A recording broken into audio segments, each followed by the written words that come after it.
A very good evening to you. It's now time for Idea TV News at 9. I am Cynthia Bassi. We begin with the headlines.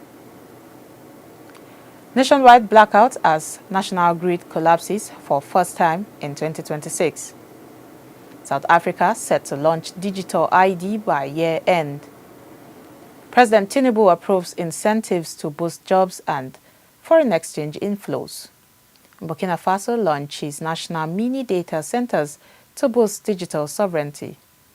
And Data donates 10 million naira to support cancer treatment initiative. Away from Africa, Italy and Germany seek raw materials security amid China concerns. And in business, SLB beats quarterly profit estimates plans over $4 billion. In health, Africa CDC declares end to MPOX as continental health emergency. And in sports, NORRIE exit underlines Britain's struggle to deliver. Now the news in full. Nigeria was plunged into darkness on Friday after the collapse of the national electricity grid, the first recorded system failure of 2026. Data from the Nigerian Independent System Operator shows power generation dropped to 0 megawatts at about 1 p.m., forcing electricity distribution companies to shut down supply nationwide. The outage triggered widespread blackouts across major cities including Lagos, Abuja, Port Harcourt, Enugu, Ibadan, Kano, Kaduna, Jos, Benin and Yola, disrupting businesses, households and public services shortly after midday. All distribution companies recorded zero power allocation, confirming a total grid shutdown. Although the cause has not been officially disclosed, experts link grid failures to generation shortfalls, transmission constraints, frequency instability, gas supply challenges, and technical faults. The incident renews concerns about the resilience of Nigeria's power infrastructure despite ongoing sector reforms and the recent establishment of the independent system operator. Moving on, South Africa says it will roll out a digital identification system before the end of the year, marking a major step in the country's digital transformation drive. The update was announced by the Minister in the Presidency for Planning, Monitoring and Evaluation, Maropene Ramogopa, during a briefing on the Medium-Term Development Plan 2024 to 2029. The digital ID is a core part of government's efforts to modernize public services and build a more capable and efficient state. Officials say it will support key services such as social grant payments, health records and secure access to government platforms while reducing fraud and improving trust in state systems. Pilot initiatives, including the My Mzansi Citizen Platform and Mzansi Exchange information sharing system, are already laying the groundwork. Despite progress, the government acknowledges challenges such as uneven digital capacity, cybersecurity risk, and skills gaps across departments. Authorities say accelerated cloud migration, stronger data governance, and improved digital literacy will be prioritized with digital ID positioned as a cornerstone of South Africa's development strategy under the MTDP 2024 to 2029. President Bola Ahmed Tinubu has approved targeted investment-linked incentives to support the BONGA Southwest Deep Offshore Oil Project by Shell and its partners. The incentives, described as disciplined, ring-fenced and globally competitive, aim to attract new capital, drive local content and enhance in-country value without reducing government revenues. The President directed his Special Advisor on Energy, Olu Vehejen, to facilitate the gazetting of these incentives in line with Nigeria's existing legal and fiscal frameworks.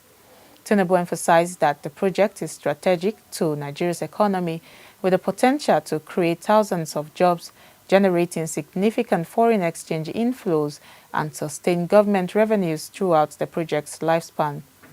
Receiving the Shell's delegation led by CEO Wael Sawan, the President stressed the importance of reaching a final investment decision. And still in Africa, Burkina Faso has inaugurated 2 new national mini data centers for public administration, marking a major push to strengthen digital sovereignty and secure sensitive government data within its borders. The facilities were officially commissioned today, January 23, 2026, by Prime Minister Rimtaba Jean-Emmanuel Odriago. The data centers are part of the country's 12 flagship digital transformation projects anchored on a zero external data policy that ensures critical national information is hosted and managed entirely inside Burkina Faso. With a combined capacity of about 3,000 terabytes and support for over 7,000 virtual machines, the infrastructure significantly expands government digital capacity and places Burkina Faso among the top 3 countries in the sub-region for data storage. Built at an estimated cost of 16 billion CFA, the project is expected to save the government about 30 billion CFA over 5 years by cutting dependence on foreign hosting services. Operated by local technical teams, the initiative also builds national expertise and serves as a stepping stone towards a future national big data center aimed at fully repatriating both public and private sector data currently hosted abroad. A Delta State government has donated 10 million naira to support a nationwide cancer awareness and treatment initiative known as A Ride for Life. The donation was presented in Asaba yesterday on the directive of Governor Sheriff Oboroweri as part of efforts to ease the burden of cancer care in Nigeria. Presenting the check, the Secretary to the State Government, Dr. Kingsley Emu, described cancer as one of the most devastating diseases facing society and said the donation reflects the state's commitment to humanitarian causes. He disclosed plans to establish a cancer treatment facility in Delta State aimed at reducing the need for patients to travel long distances for care. The beneficiary, Ms. Chinayenwa Judith Amadi, a cancer awareness advocate, said the initiative raises funds to support patients who cannot afford treatment and offers hope to families battling the disease. Health officials at the event stressed the importance of early detection and routine screening, particularly for breast and cervical cancer, as key to saving lives. We now go on a quick break. The news continues when we return.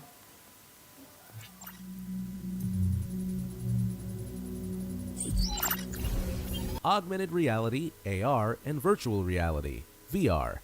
AR and VR are transforming the way we experience the world, offering immersive digital environments in everything from gaming to training simulations.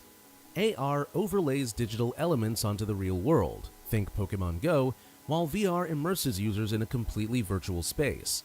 Industries like real estate and education are adopting these technologies for virtual tours and interactive learning, but the cost of high-end equipment remains a barrier. Despite that, the AR/VR market is projected to reach $209.2 billion by 2025, driven by advancements in hardware and 5G networks.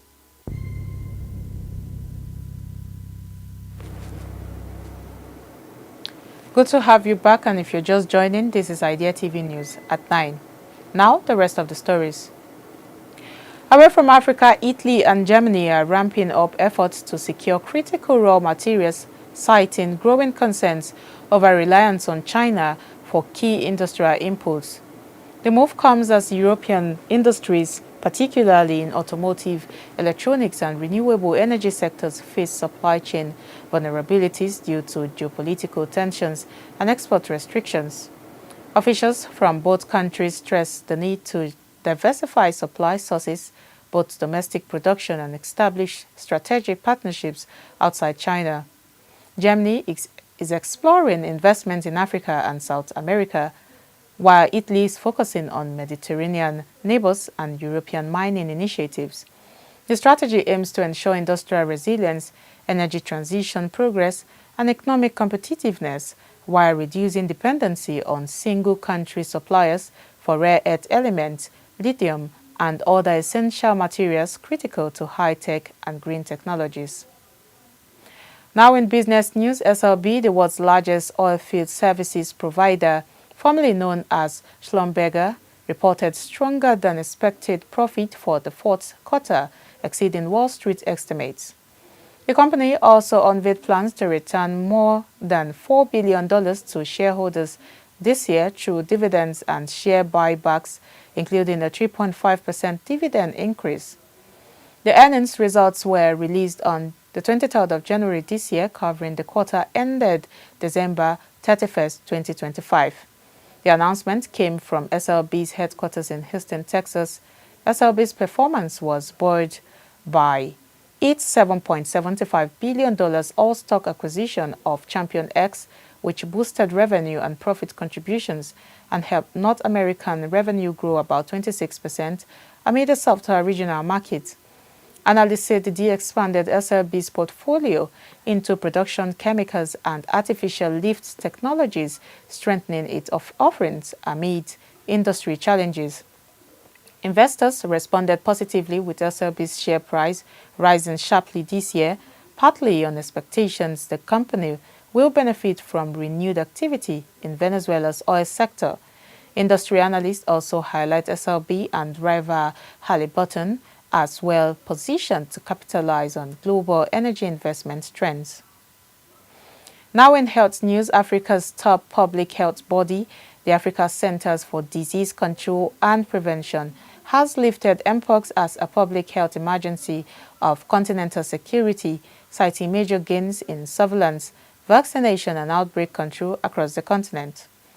Announcing the decision, Africa CDC Director General Jean Kaseya said suspected MPOX cases fell by 40% and confirmed cases by 60% between early and late 2025, while the fatality rate dropped sharply from 2.6% to 0.6%.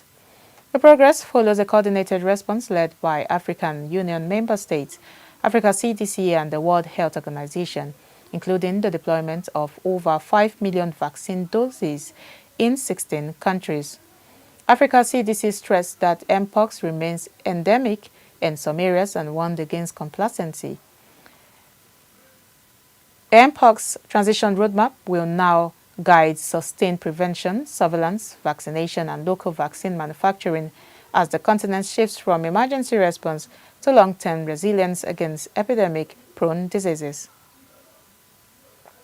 Finally, in sport, Cameron Norrie, Britain's most reliable Grand Slam performer, exited the 2026 Australian Open after a defeat to Germany's Alexander Zverev, leaving the nation without a singles player in the second week.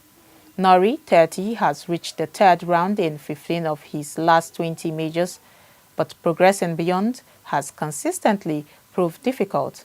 His loss highlights a wider issue despite the wealth generated by Wimbledon and a rich tennis heritage. Britain continues to underperform relative to its resources. With Jack Draper injured, only 7 British players appeared in the men's and now women's main draws, and besides Norrie, only Emma Raducanu and Arthur Ferry won matches. In contrast, the United States had 38 players, France 17 and Australia 21, boosted by white cards.